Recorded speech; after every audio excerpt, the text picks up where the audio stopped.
In this Star Wars Outlaws video, I will be reviewing the Wildcard DLC. We'll be taking a look at all of its cool features, its length, and more. Before we do get into all of that though, make sure you do subscribe to this channel so you won't miss any future Star Wars Outlaws videos. So, this game's first story pack, Wildcard, has been out for a little over a week now, and I wanted to offer my thoughts on it for those who are wondering what the DLC has to offer for its price. Is it worth the cost? What does it actually do for the game? I'm going to be going through everything.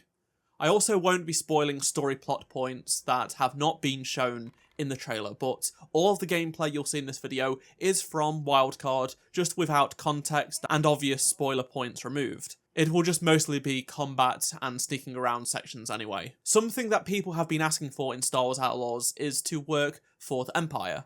Whilst it doesn't make a ton of sense to actually do that as K if you've played the story, being forced to work them does, and that's what happens in this DLC. It's not how you may expect it to go though, and the story overall is nothing groundbreaking, but it does have some cool developments and twists that I think people will appreciate if you did enjoy the game's base story. Wildcard starts off with you doing some detective work, and it's followed by a chase in space, plus a visit to a brand new location made specifically for this DLC, a casino ship called the Morenia. They did a fantastic job with this new location. You can really immerse yourself and talk to so many NPCs, interact with various elements, and just have a bunch of fun. This is clearly where the cost of the DLC went. With all the work that has gone into crafting this awesome location, it is a real shame that we can't revisit this ship once the DLC has been completed. Much like Canto Bight, I really hope they will let us revisit it one day in the future with a patch, so we can just go and take it all in if we did miss anything. I really appreciate all of the details that have been added on this ship. For example, Nix can mess with the check-in desk computers. You get this awesome new outfit in your own hotel room. You can lay on the bed with Nix and even listen to a cleaner ramble for a very, very long time with some fun stories. People who just want action will probably want to rush through this and not necessarily like the downtime, but as someone who just likes playing detective and trying to live in Star Wars, this was a joy to play. I've seen a lot of people with worries about this DLC being all about Sabacc because they don't like playing it. Well, you only play one game in this DLC, which is certainly scripted to an extent, and it's also slightly changed from the base game, with far more story-driven elements. They also made it more immersive, which I really liked. Just how they did it by removing the UI elements and putting them onto the table was seamlessly done that I didn't even notice. It was just really well done. The Sabacc game is also not very long at all, and it has some fun mechanics, plus 2 extra people at the table and the story to go with it. Then it's followed by a really fun action sequence which I won't spoil, but it's definitely worth getting to.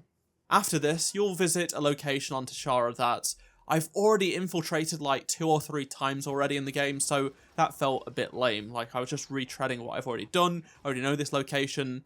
It's just the same setup, just with a different end goal, and it's not super fun.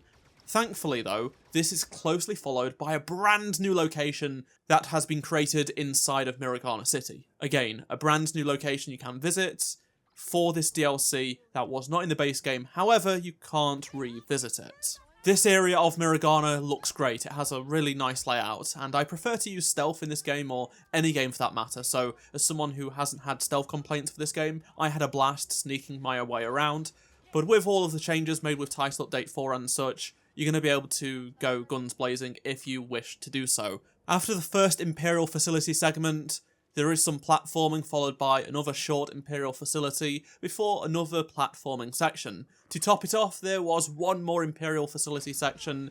Whilst it was switching from one type to another and back again, it kept things fresh a little bit more than you'd expect. The flow was good and I enjoyed it, even though if it felt maybe a little bit empty compared to other regions that we've seen in the game. The number one question that I've seen asked about this DLC is, how long is it?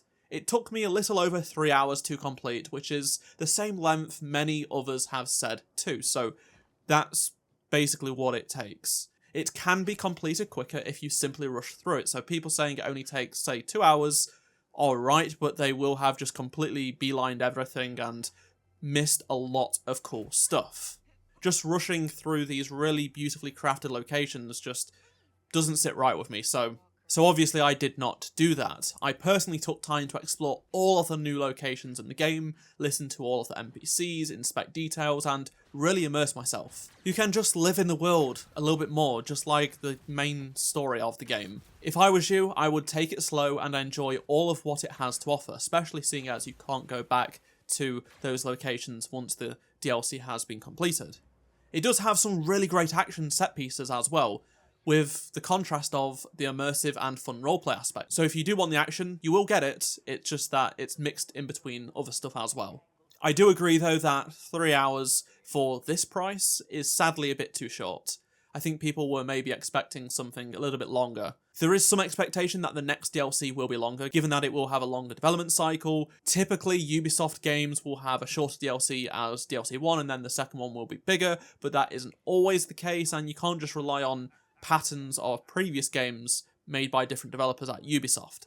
That said, the content that you do get in the 3 hours is good Star Wars game content, even though it's very short for the price. The game does allow you to take the DLC at your own pace though. For example, the first section can be done whenever you have met ND5 in the main story. When you've done the first act of the DLC, you can choose to continue or just do anything else in the game. If you are yet to meet Lando on Akiva for the expert stuff, then you'll be pointed towards meeting Lando first before doing the next part of Wildcard. So there's no pressure. You can take your time, you can do it before you've completed the main story, you can do it afterwards, which is what I did. So overall, it's fine whether you have completed the main story or you are still taking your time and you're in no rush. Once you have done Act 2 of Wildcard, you'll be able to do whatever you like once again until you go and start the next section of the DLC. There's some nice freedom to it if you do get distracted or want to unlock new abilities and such before carrying on Wildcard. In terms of performance and bugs, I didn't have any issues aside from one bug that I did come across, and it's a big one. It was a progress blocker, but I did get out of it. Towards the end of the Sabacc game, I was unable to frame one of the 3 NPCs. This is a bug that a few others have experienced as well based on what I've seen on Reddit.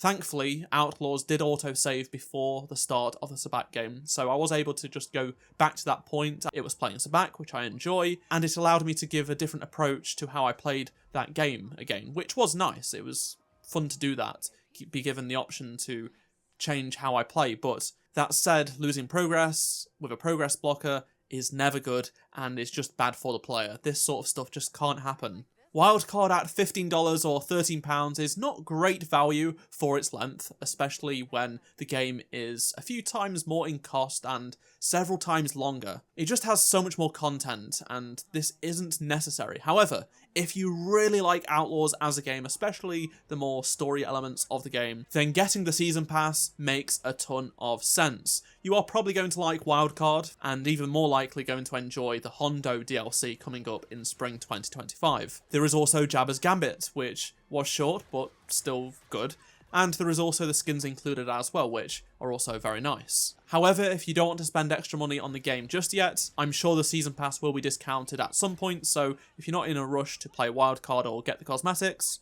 you can always hold off and pick it up later down the line, closer to when A Pirate's Fortune does come out or after it has come out.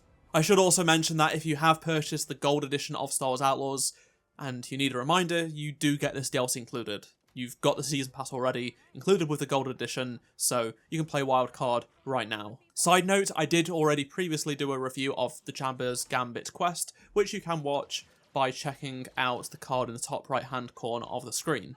I would love to hear your thoughts on anything I've talked about in this video, and be sure to leave any questions you may have about Wildcard and more. And if you enjoyed this video, please do drop a like to help support the channel. Subscribe so you don't miss any future Star Wars Outlaws videos, and if you did miss any of my previous videos, click on the playlist on screen right now, and I shall see you in my next video. Goodbye.